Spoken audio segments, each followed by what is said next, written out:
Arthur is a kids' TV show that has been around since the late 90s and is still on to this day.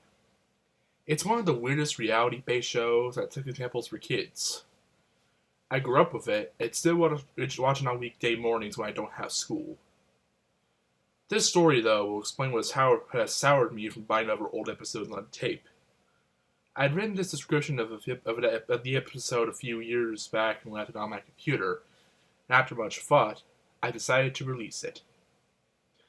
I wish this tape had survived long enough for me to get some screenshots from it, but alas, the phone tore badly, and during repairs, I lost all but 5 minutes of the episode. The tape was bought secondhand about a month ago from my normal secondhand media store, the Corner Store. For those who live in Central Alberta, it's an old music store that became a secondhand book/movie store some time ago. I have bought almost 100 VHS tapes from him, all of which work fine, except for this one. I bought the tape because I'm trying to find the old episodes of Arthur again to bring back good memories of my childhood.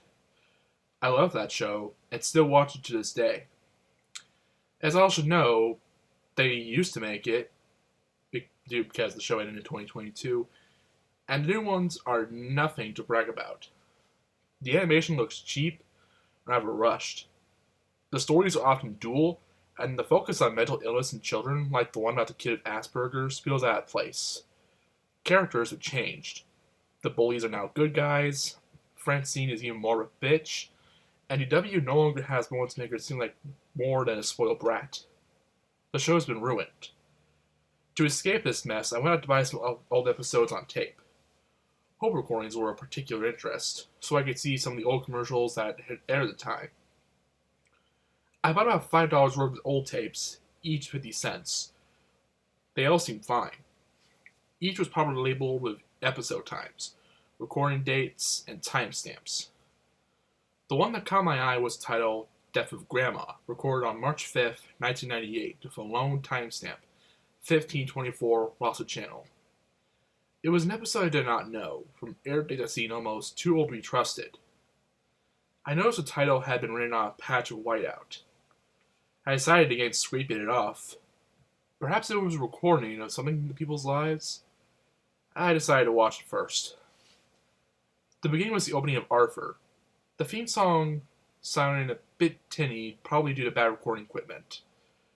The tape had issues that troubled me, mainly the tracking. I just couldn't get it to stop being jumpy and awkward to watch. I eventually gave up, leaving it where there was a line of fuzz across the top and sat down. There was no opening title for the episode. It showed the Edgewood City Hospital, something I wasn't very familiar with. The sad music was playing. The only one car in the parking lot was the Reeds. It cut to Arthur and DW in the waiting room.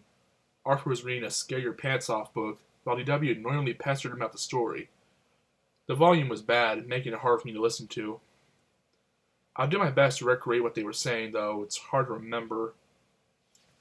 DW. Why won't you play with me, Arthur? I'm bored. Why are you even here? Arthur. Shut up, DW. I'm trying to read. The parents came down the hall. The mom was crying, the dad looked shocked. DW ran to them, asking why Arthur was ignoring her. The dad told her to sit down. Arthur's dad. Now, kids, I'm afraid that we won't be seeing Grandma Thora again. She's gone to a better place. He broke into tears. As always, the voice acting was pretty good. Arthur dropped his book in shock and stared. They sat there unmoving. The tape everything was static as the parents' crying looped over and over. It cut to them at home. The mom was talking on the phone, looking sad but acting professional.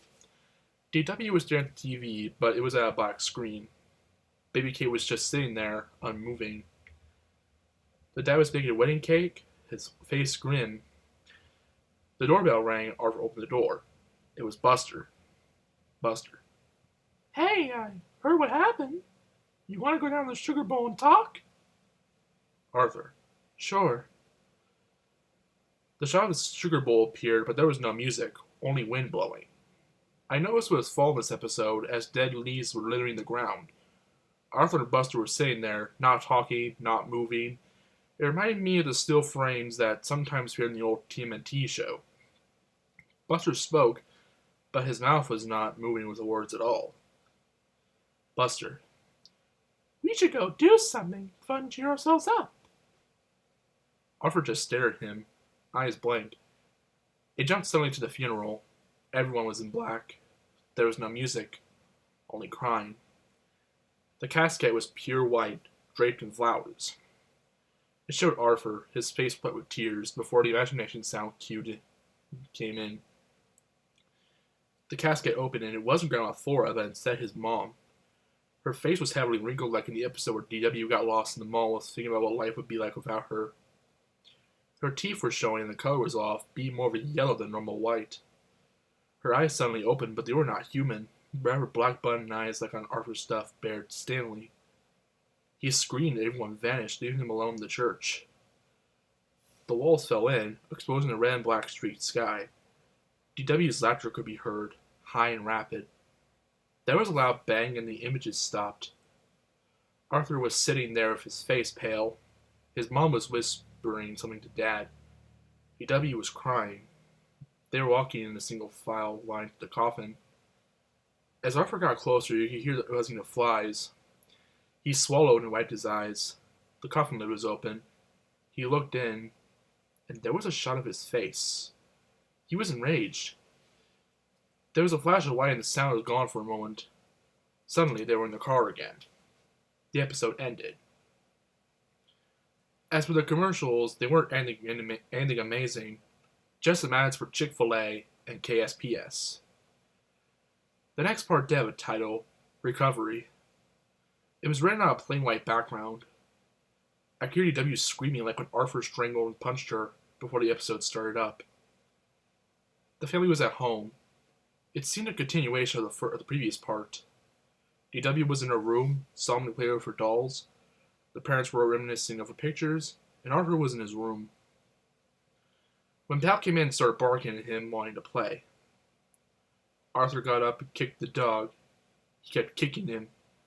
The soundtrack not consistent of Pal's yelps before slamming his door shut. Kate started crying. Arthur gritted his teeth and the scene faded out. The next scene showed that it was nighttime as Arthur crept out of his room, with his backpack on his shoulder. He walked past Pal, who whined and drew away, before grabbing his coat and sneaking out. He ran for a full 3 minutes, the streets all in shadow. There was music, very subtle heavy music that we all knew from the show. That ended though when he ran into the graveyard. He stopped at his grandma's grave, staring at it. There was an owl hooting sound and he started digging, crying out of pain as he did. His bare hands were soon soaked in dark red blood and he stopped, finding the coffin. He was crying now. The coffin opened and Arthur was inside it. His eyes were closed and his glasses were shattered. His family gathered around, staring down, crying. Kate was screaming and for whatever reason, DW threw Pal into the open grave, although his body was unmoving. There was a still of him running. The screen went black and there was a low sound that rose to a high chatter. It was the Tibbles laughing. The grave started to spin in empty space, opening and sucking the world into it. I could hear DW yelling, "Kate did it!" over and over again, mixed with Pal's cries of pain. Stanley appeared, spiraling down through the blackness. His head tore off, and the cartoony organs from the episode Arthur cut his knees started trailing out from the body. There was a series of loud thuds, and it showed Arthur again, sitting there in the sugar bowl. Buster was unmoving on the floor beside the booth, his eyes gone. The red socket started to stream blood, and Arthur screamed in rage. There were a few white flashes, and it showed him in prison, wearing the black and white clothing the show always used. His face covered in the scars that they show on bad guys sometimes. His last words were louder than the other speech clips. Arthur. I killed them all. I beat out Kate's brain to stab DW. I killed my dog. My parents ate poison. But I didn't do it. She did it. Thora did it. She made me kill them. It went to the credits and it was the normal, cheery music. Stunned, I went to rewind the tape to see if what I just saw was real or if it was just a dream. When I tried to rewind the video, the tape seized up, so I took the tape and opened it up. The film had split an inch from one reel all the way down to a few inches from the other one. Either I had just witnessed one of the worst things to ever be associated with children's cartoon, or I'm just off my nut. I will never know. I remember it pretty well, though, suggesting if it was real. If this was made by some sick fuck as a joke, I'd give them a thumbs up and make it something that seems so real. Like as if it was actually part of the series. After all, the video never cut out like it said on the tape, unless it had on, when it had originally been recorded. But now I think of it, since the show always covers very real topics, could this have been a real episode that only aired once? They did one on DW's Bird dying, but never one on abuse or anything. If it really was a real episode, I almost hope it is. I'm intrigued. I really want to see it again to prove myself I'm not going mad.